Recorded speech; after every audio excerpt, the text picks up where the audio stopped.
Hey guys, Brent and welcome to another Mailman's Postie Adventures, a brand new series.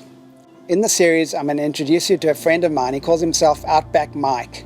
And in my opinion, he is a true artist because of three things. Firstly, he's creating his own transport. He's actually carving a canoe out of a solid tree. Secondly, he's going on this epic adventure where he's actually got to survive off the ocean and the land. And he's using centuries-old technology. And thirdly, and this is maybe the most remarkable thing out of all of them, he's filming himself and creating a feature film out of this adventure. Come along with me, let me introduce you to Outback Mike. Hey guys, Brent Mail here. People call me the Mailman.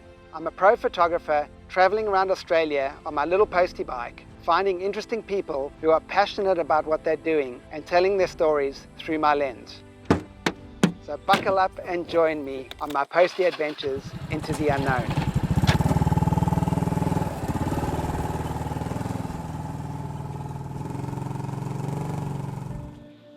So I've known Mike for, I guess, about a year now.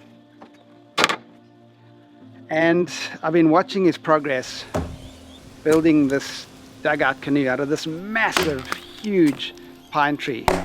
It's been a slow progress. He's been out there in the sun hacking away with these old ancient tools that he uses, traditional tools. And it's finally got to a place where it actually looks like a canoe, and he's about to go test it out there. I think he's building the sail and putting the rudder on now. And it's a really good time to film him and tell his story and find out why he's going on this dangerous, epic adventure where he's going to live off the ocean, fishing, spear fishing, off the land with the spear, traditional tools. What's his motivation? And I also want to get to know him a lot better. I want to go deep inside and find out what's in his heart. So I'm packing everything into my Postie bike here, all my camera gear, my video gear, so that I can go film him, show what he's doing, find out a little bit more about what makes Outback Mike tick.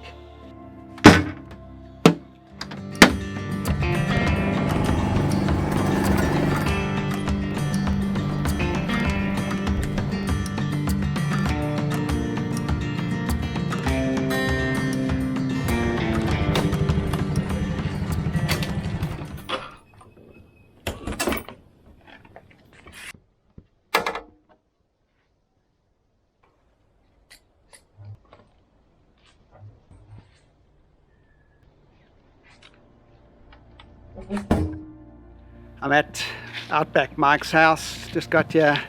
Let's see what he's up to. It's sort of a bit exciting actually. I've been working on this for quite a long time and it's just a bit to be, I'm just about to stick it on. Nice. And hopefully it works. I'll just rope this off. How are you, mate? Yeah, good, how are you?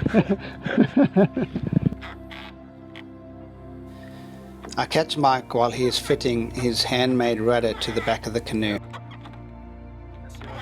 So basically I've got to stick a tiller coming off here, which will sort of, I'll steer from here like that, basically.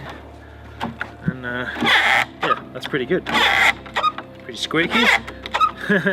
Yeah. But it's good. And then if I hit a rock, it's just going to come out like that.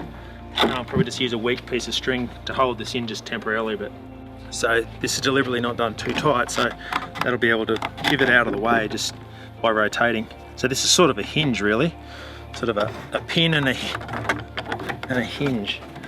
I'd say after using it for a day or two, everything will work a nice little groove for all the components. But that's pretty good, it's pretty solid. It'll be easy to take on and off. I'll make the tiller hinge like that as well, so I can sort of fold it up. Yeah, before I commit to this solution, it's time to just have a coffee, because that's often the best way. Just have a coffee, sit back, and the solution comes to you. Now seems like a good time to find out a little bit more about Mike. G'day, my name's Mike. I'm a filmmaker and adventurer, People follow me on Twitter, Instagram, Facebook as Outback Mike, or Outback_Mike, depending on the platform. But if you just Google Outback Mike, you'll see my history and what I've been up to. And I just basically put myself in survival situations that people have been in historically, and see if I can use my own skills and survival experience to survive my way out and make a film about it at the end. This one is about a shipwreck survivor that was washed ashore in Queensland, went through the Barrier Reef on a raft and ended up ashore. And he lived with Aboriginal people for 17 years, fully assimilated into their society. And then the wave of white people sort of moved up Queensland, and then he re-assimilated into Western society. So I'm just putting myself in his situation after he'd come ashore and was living with Aboriginal people and had learnt skills and stuff. So this 4-ton log it used to be 4 tons, it's probably about 400 kilos now, was removed from a house in Newcastle because they just get really these big pine trees and they endanger people's houses. So I got my hands on it, and that was March, so it was about probably 9-10 months ago, and I've been working on it almost flat out since then. And mostly with hand tools. I've been using some power tools to just speed up certain processes, but once I do one step of the process fully with hand tools, then I know that I could do more of that step, so then I'll repeat it just to speed things up. So yeah, I'm basically going to put myself in the same position that he was, and then hopefully sail about 1,500 kilometres up the Great Barrier Reef. I'm going to dress myself in the same clothes that he had, same fishing gear, the sextant and charts that he had with him from the captain before he died. So I'll be navigating with basically olden day stuff, for real, surviving off the land and sea. I will be visiting Aboriginal people as I go. I've been liaising with them already about catching up on the coast, and I'm completely unsupported, but any bush tucker that I get in the presence of Aboriginal people, that's fair game. So that sort of represents how Aboriginal people are quite generous and helping of other people, and we need to sort of respect that and show the respect that they give to us. Yeah, so I'm using just an oil stone to sharpen stuff, and I just tilt it forward and up just so I get the edge, make a new edge each time. And it's quicker doing it with a sharpening stone than doing it with electronic stuff like angle grinders, and the results are better as well. So once again, it's nice learning these olden day skills because a lot of them are more efficient than modern ones. Wow, so interesting watching Mike work.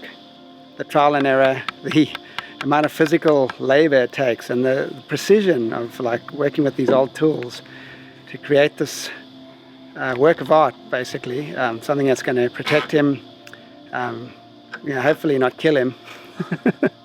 Behind me, this dugout canoe, it's amazing.